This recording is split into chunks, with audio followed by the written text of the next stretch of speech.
Lynda, you're a psychotherapist. Can you tell me what the difference is between a psychologist and a psychotherapist? And psychologists are really more science-based. So they study the human brain and its functioning. And they deal more with human behavior than anything else. Whereas a psychotherapist like myself is more holistic.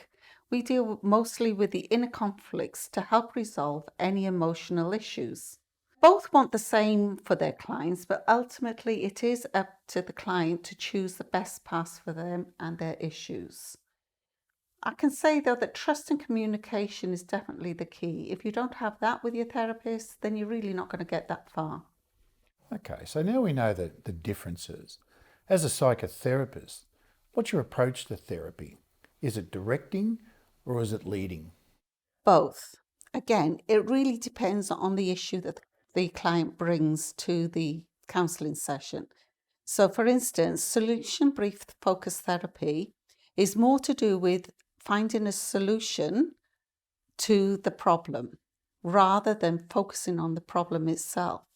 But there are, however, some clients who need to have a little bit more guidance. They're probably a little bit unsure of themselves. They don't know who they are, what kind of personality they have. So I guide them into finding their personality to look at it so that they can become the personality that they want to be. So, as a client, what will happen in my first session with you? So the first session is mostly fact finding and goal setting. The goals can be anything. They're quite varied, from looking at their past experiences, self-reliance, self-control, learning new behaviours. There are just a few to mention. I do give 20 minutes extra free for this so that we can actually get to do some therapy in the session.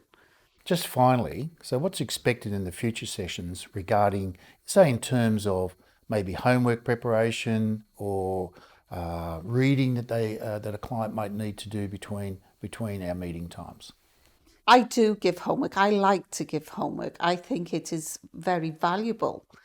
But however, there are clients who really don't want to do the homework. So, yeah, I do try to persuade them to do them. I give them a little bit at the time in the hope that they will do some. But at the end of the day, if they don't want to do it, I'm not going to force them to do it. And I don't want them to make them feel as if, oh God, I'm coming to my session and she's going to give me lots of homework. That's not the case at all. I don't want them to feel like they're at school.